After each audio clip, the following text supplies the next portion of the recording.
مالی کی طبیعت خراب تھی اور آج مالی کی جگہ اس کا بیٹا پودوں اور پھولوں کو پانی دینے آیا۔ سارا دن پودوں کو پانی دیتا اور ساری ساری رات CSS کی تیاری کرتا۔ وہ اپنے باپ کی غریبی کو مٹانا چاہتا تھا، اس لیے دن رات محنت کر رہا تھا۔ کئی بار اپنے باپ سے یہ بھی کہہ چکا تھا کہ بابا، جب آپ کو لوگوں کے گھروں میں مزدوری کرتے دیکھتا ہوں تو یہ بات مجھ سے برداشت نہیں ہوتی، مگر جلد آپ کو ان تمام چیزوں سے چھٹکارا حاصل ہو جائے گا۔ ایک دن مالک کی بیٹی، جس کا نام سجل تھا، وہ یونیورسٹی جا رہی تھی کہ لڑکے کے ہاتھ سے پانی کا پائپ پھسلا، پیر سے اور سجل کی قمیض بھیگ گئی۔ اس کو بہت غصہ آیا۔ اس نے اپنے پیر سے جوتی اتاری اور لڑکے کو بری طرح مارنا شروع کر دیا، لیکن مجال ہے کہ لڑکے نے آگے سے اس کا ہاتھ روکنے کی بھی کوشش کی ہو۔ جب وہ مالی کے بیٹے کو مار مار کے تھک گئی، تب اس کی تمام کتابوں کو آگ لگا دی، یہ کہتے ہوئے کہ تم غریب لوگوں نے کب سے خواب دیکھ لیے کہ بڑے افیسر بنو گے، تمہاری اوقات ہمارے پیروں تلے ہی رہے گی۔ بیچارہ مالی کا بیٹا وہاں سے چلا گیا۔ مالک کو جب پتہ چلا تو وہ مالی کے گھر آیا، سجل سے اپنے بیٹے کے لیے معافی مانگی۔ 2016 میں سجل نے CSS کا امتحان پاس کیا اور انٹرویو دینے کے لیے جب پہنچی تو یہ دیکھ کر حیران رہ گئی کہ وہاں تو مالی کا بیٹا۔ یہ ان دنوں کی بات ہے جب میں کالج کی کینٹین میں ایک ملازم تھا۔ جب میں نے پہلی بار سجل کو دیکھا تو مجھے پہلی نظر میں ہی پسند آئی تھی اور سجل کے ساتھ اپنی زندگی کے سپنے دیکھتا تھا، مگر میں اپنی اوقات سے بھی اچھی طرح واقف تھا۔ میں ایک غریب گھرانے سے تعلق رکھتا تھا، مگر اپنے باپ کی غریبی مٹانا چاہتا تھا۔ یہ میرا بچپن سے ہی خواب تھا۔ بڑے بڑے اداروں میں تعلیم حاصل نہیں کر سکتا تھا، لہٰذا خود اپنے بل بوتے پر تعلیم حاصل کرنا شروع کی۔ میٹرک کے بعد FA اور BA کے پرائیویٹ ایڈمیشن بھیجے اور گھر میں ہی تیاری کرنا شروع کی۔ سارا دن کینٹین پر خوار ہوتا مگر رات کے وقت پڑھائی کر لیتا۔ وہ لڑکے جو میرے ساتھ کینٹین میں کام کرتے تھے وہ اکثر مجھے کہا کرتے تھے کہ اگر تو رات کو سوئے گا نہیں تو بیمار پڑ جائے گا، لہٰذا کوشش کیا کرو کہ نیند پوری کیا کرو۔ لیکن اگر میں سوتا رہتا تو میرے سارے وہ خواب سو جائیں گے جو میں نے جاگتی آنکھوں سے دیکھے تھے۔ میں اپنی زندگی کے کٹھن ترین دن گزار رہا تھا کہ لڑکیاں اور لڑکے کینٹین میں کھانا کھاتے آتے یا پھر کبھی چائے یا جوس پیتے اور گپ شپ لگا کر واپس چلے جاتے۔ یہ بڑے بڑے خاندانوں کے لڑکے اور لڑکیاں تھے، مگر آج پہلی بار مجھے پتہ چلا کہ انسان دولت مند چاہے جتنا ہو، لیکن وہ دولت سے بھی کبھی خوشیاں نہیں خرید سکتا۔ وہ دن آج تک مجھے یاد ہے جب کالج کے ایک لڑکے نے 30ویں منزل سے چھلانگ لگائی تھی اور اپنی زندگی کی بازی ہار گیا تھا۔ وہ کئی دنوں سے مجھے کالج میں اپسیٹ نظر آتا تھا۔ جب بھی میں کبھی کینٹین میں آتا تو میں اس کے چہرے کی پریشانی پڑھ سکتا تھا۔ وہ اپنے دوستوں کے درمیان ہوتے ہوئے بھی کئی سوچوں میں گم ہوتا۔ ایسے محسوس ہوتا تھا کہ وہ یہاں نہیں بلکہ کسی اور ہی سوچوں میں گم ہے۔ اس کے مرنے کے بعد کینٹین کے مالک سے مجھے پتہ چلا کہ لڑکے کا والد لندن میں رہتا تھا، جبکہ اس کی ماں ہر وقت مختلف قسم کی پارٹیز اٹینڈ کرتی تھی۔ جب اس کی ماں گھر واپس آتی تو نشے کی حالت میں ہوتی تھی۔ بیٹے نے کئی بار اپنی ماں سے کہا کہ آپ کو دیکھ کر میں شرم سے پانی پانی ہو جاتا ہوں۔ ایسے لوگ آپ کو چھوڑنے کے لیے ہمارے گھر میں آتے ہیں جن کی شکل نہیں دیکھ سکتا، مگر آپ نے ان سے دوستی کر رکھی ہے۔ ماں چونکہ نشے میں ہوتی تھی تو وہ اپنے بیٹے سے ہی بہکی بہکی باتیں کرتی تھی۔ باپ عمر کے اس حصے میں بھی زیادہ سے زیادہ کمائی کرنے کی سوچ میں تھا، جبکہ اس کی ماں اس کے لیے شرمندگی کا باعث تھی۔ لڑکا ماں اور باپ کی وجہ سے ذہنی اذیت میں تھا اور جب برداشت نہ ہوا تو اپنی جان دے دی۔ اسی طرح ایک امیر گھر کی لڑکی نے کالج کے اندر ہی اپنی نس کاٹی تھی، وہ بھی اپنے باپ کی وجہ سے، کیونکہ اس کا باپ اسی کی عمر کی لڑکی کو بیاہ کر اس کے گھر لے آیا تھا۔ لڑکی کی ماں سے یہ بات برداشت نہیں اور وہ گھر چھوڑ کر چلی گئی۔ سب سے حیرت کی بات تو یہ تھی کہ لڑکی کی سوتیلی ماں اس کی سہیلی نکلی۔ اسی طرح کے واقعات میں نے پچھلے 5 سے 10 برس کے دوران دیکھے اور اس نتیجے پر پہنچا کہ جب ہم دین سے دور ہو جائیں گے تو اس سے کوئی فرق نہیں پڑتا کہ ہمارے پاس کتنی دولت ہے، ہم دلی سکون حاصل نہیں کر سکتے۔ میں نے بہت کوشش کی کہ سجل کے بارے میں نہ سوچوں، اس بات کو سمجھوں کہ سجل ایک بڑے خاندان سے تعلق رکھتی ہے، جبکہ میں تو ایک مالی کا بیٹا ہوں، مگر ان تمام باتوں کے باوجود میں اپنے آپ کو روک نہ پایا۔ سجل کے بارے میں سوچنے کے لیے وہ جن لڑکوں کے ساتھ کینٹین میں آتی تھی وہ مجھے اچھے لوگ معلوم نہیں ہوتے تھے۔ کئی بار میرے دل میں آیا کہ سجل کو منع کروں کہ ان لڑکوں کے ساتھ میل جول مت رکھو، لیکن پھر دل میں آیا کہ بیٹا اپنی اوقات میں رہو، نوکری سے بھی ہاتھ دھو بیٹھو گے۔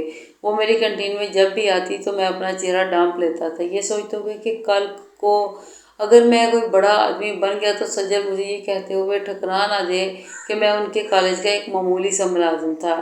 یہ میری خوہم خیالی تھی، یہ جو بھی پر اپنے آپ کو مطمئن کرنے کے لیے میں یہ حرکت کرتا تھا۔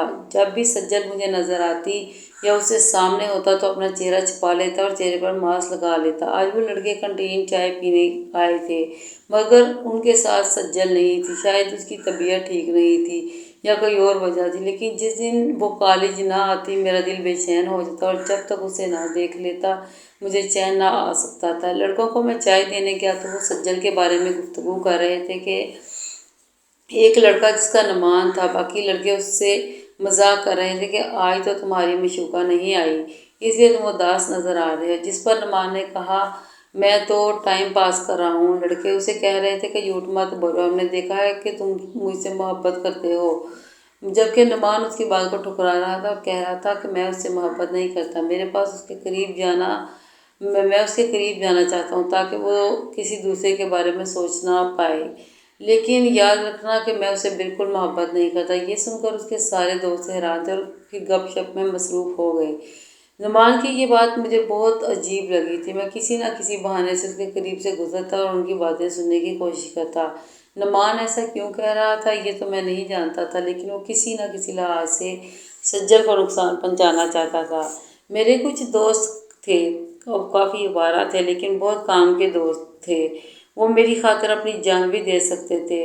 انہی میں میرا ایک دوست ظفر تھا، جس کے ذمہ میں نے یہ کام لگا رکھا تھا کہ نعمان کے بارے میں جاننے کی کوشش کرو کہ یہ کون ہے اور اس کا باپ کیا کرتا ہے۔ کافی کوششوں کے بعد ظفر صرف اتنا جان پایا کہ نعمان کی ماں اس دنیا میں نہیں ہے اور وہ اپنے باپ کے ساتھ بھی نہیں رہتا، کسی نہ کسی وجہ سے وہ اپنے باپ سے ناراض ہے۔ نعمان کا باپ اسے منانے کی کوشش کرتا ہے، بار بار اس کے ہاسٹل کے سامنے گاڑی کھڑی کر کے نعمان سے ملنے کی کوشش کرتا ہے، لیکن اس کا بیٹا اپنے باپ سے نہیں ملتا۔ ظفر نے ہاسٹل سیکیورٹی گارڈ سے بھی پوچھا تو اس نے بھی اس بات کی تصدیق کی کہ نعمان کا باپ پچھلے 2 سال سے اپنے بیٹے سے ملنے کی کوشش کرتا ہے۔ اس کی ایک جھلک دیکھنے کے لیے کئی گھنٹے ہاسٹل کے باہر کھڑا رہتا ہے اور پھر جب تھک جاتا ہے تو اپنی گاڑی میں بیٹھ جاتا ہے، مگر نعمان اپنے باپ سے نہیں ملتا۔ حالانکہ کئی بار ایسا بھی ہوا ہے کہ اس نے سیکیورٹی گارڈ اور ہاسٹل کے باقی لڑکوں کے سامنے ہی اپنے باپ کو ذلیل کیا اور کہا کہ جب میں آپ سے ملنا نہیں چاہتا، آپ کی شکل تک دیکھنا نہیں چاہتا تو کیوں بار بار آپ ہاسٹل میں مجھ سے ملنے کے لیے آ جاتے ہیں؟ بہتر یہی ہوگا کہ آپ مجھ سے دور رہیں، اگر اسی طرح آپ نے مجھے تنگ کیا تو میں اپنی جان دے دوں گا۔ اس دن کے بعد وہ باپ اپنے بیٹے سے ملنے کبھی نہ آیا۔ اس چیز سے ثابت ہوتا ہے کہ وہ اپنے بیٹے سے بے حد محبت کرتا ہے، لیکن بیٹا کسی وجہ سے اپنے باپ سے نفرت کرتا ہے۔ میں نے ظفر سے یہ پوچھا کہ یہ جاننے کی کوشش کرو کہ وہ اپنے باپ سے اتنی نفرت کیوں کرتا ہے، مگر اس بارے میں ظفر نہ جان پایا اس کی آخر کیا وجہ ہے، لیکن اس نے مجھ سے وعدہ کیا کہ کسی نہ کسی طرح یہ بات جاننے میں کامیاب ضرور ہو جاؤں گا۔ اچھا، باقی کی طرف سے مجھے فون آیا۔ آواز سے ہی میں نے پہچان لیا کہ ابا کی طبیعت کچھ ٹھیک نہیں، شاید ابا کو بخار تھا۔ ابا مجھ سے کہنے لگے بیٹا تم سے ایک ضروری کام ہے۔ میں نے کہا ابا جان آپ حکم تو کریں۔ تو ابا نے کہا میری طبیعت ٹھیک نہیں، اس لیے تم کچھ دن کے لیے میرے لیے حویلی میں کام کر لو۔ ابا سیٹھ جبران کی حویلی پر کام کرتے تھے، وہ وہاں مالی تھے جو پودوں اور پھولوں کو پانی دیتے تھے۔ میں نے کینٹین کے مالک سے بات کی کہ میں کچھ دنوں کے لیے ابا کی جگہ ایک حویلی میں کام کرنا چاہتا ہوں۔ کینٹین کے مالک نے مجھے کہا کہ اپنی جگہ کسی دوسرے دوست کو اپنی ریپلیسمنٹ دے دو تاکہ مجھے یہاں مسئلہ نہ بنے۔ کینٹین میں رش بہت بڑھ جاتا ہے اور میرے پاس لڑکے کم ہیں۔ میں نے ان سے کہا کہ آپ کو فکر مند ہونے کی ضرورت نہیں۔ میں نے اپنی جگہ ظفر کو کینٹین پر لگا لیا اور خود سیٹھ جبران کی حویلی میں چلا گیا۔ یہ بہت بڑا بنگلہ تھا۔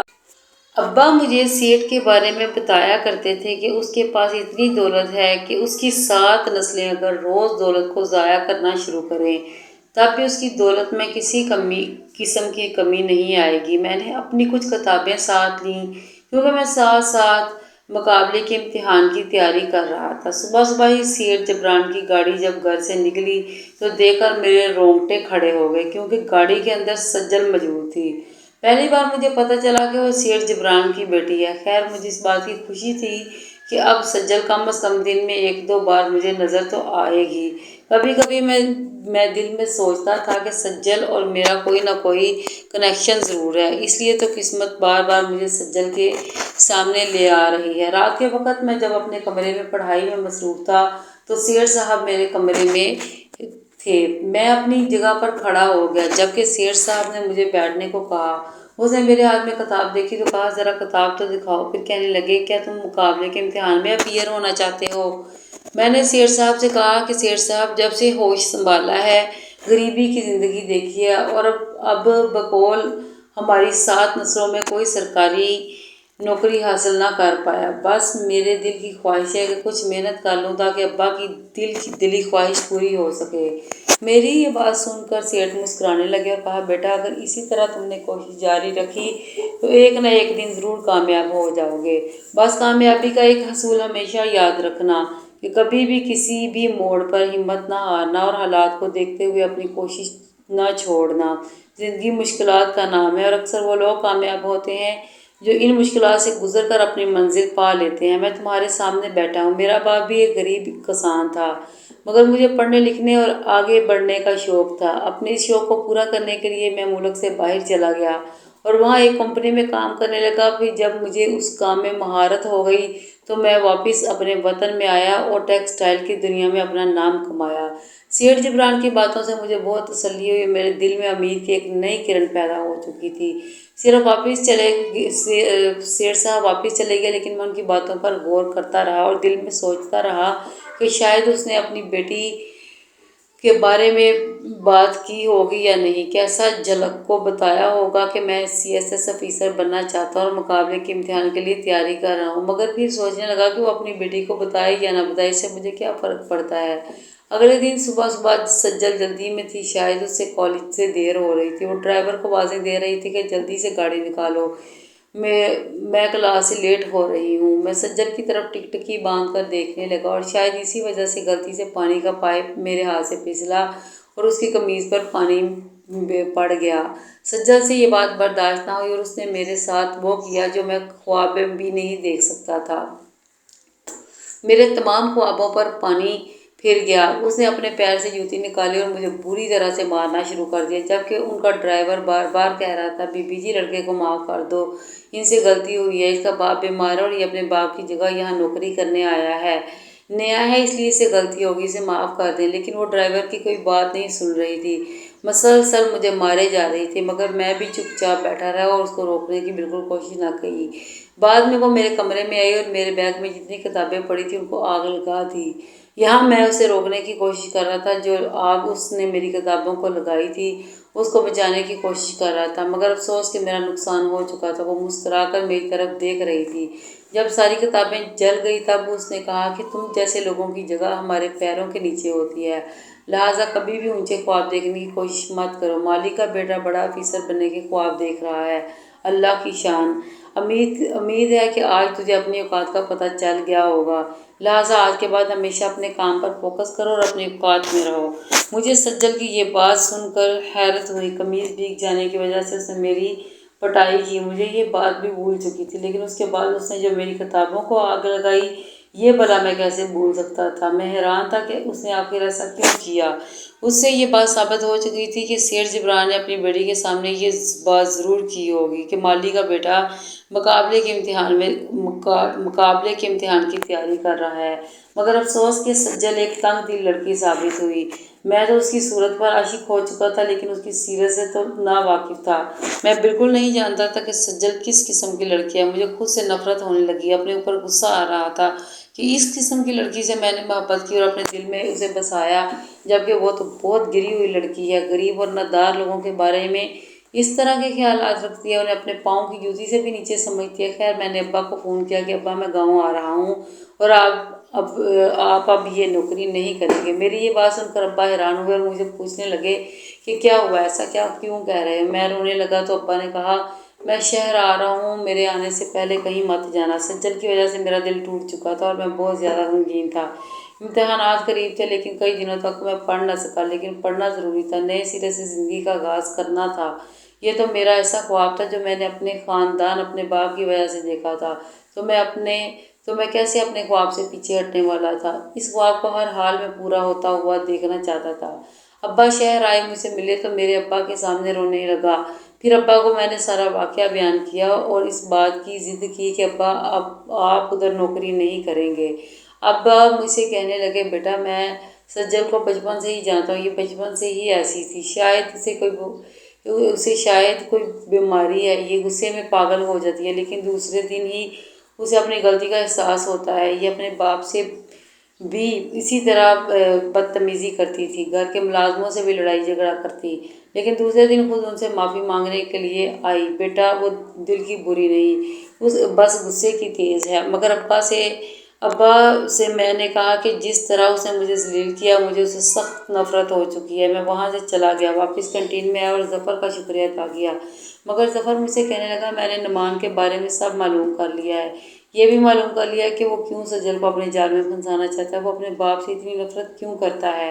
ظفر مجھے تمام باتیں بڑی تفصیل سے بتانا چاہتا تھا، لیکن میں نے ظفر سے کہا گولی مارو نعمان کو اور سجل کو بھی، میرا اب ان باتوں سے کوئی لینا دینا نہیں ہے، اس کے سجل کے پھنسانے کے پیچھے کیا مقاصد ہیں مجھے کچھ جاننے کی ضرورت نہیں، باڑ میں جائے سجل اور نعمان۔ یہ سن کر ظفر حیران ہوا اور کہنے لگا کہ کل کو تو تم اس سے محبت کرتے تھے، اب ایسا کیا ہوا کہ تم اس سے نفرت کرنے لگے ہو؟ میں نے ظفر کو ساری حقیقت بتا دی اور کہا کہ آئندہ نعمان کا یا پھر سجل کا میرے سامنے نام تک نہ لینا۔ دوسرے دن میرے ابا نے مجھے کال کی کہ میں نے تم سے کہا تھا کہ وہ اپنی غلطی پر ضرور پشیمان ہوگی اور اب وہ تم سے معافی مانگنا چاہتی ہے۔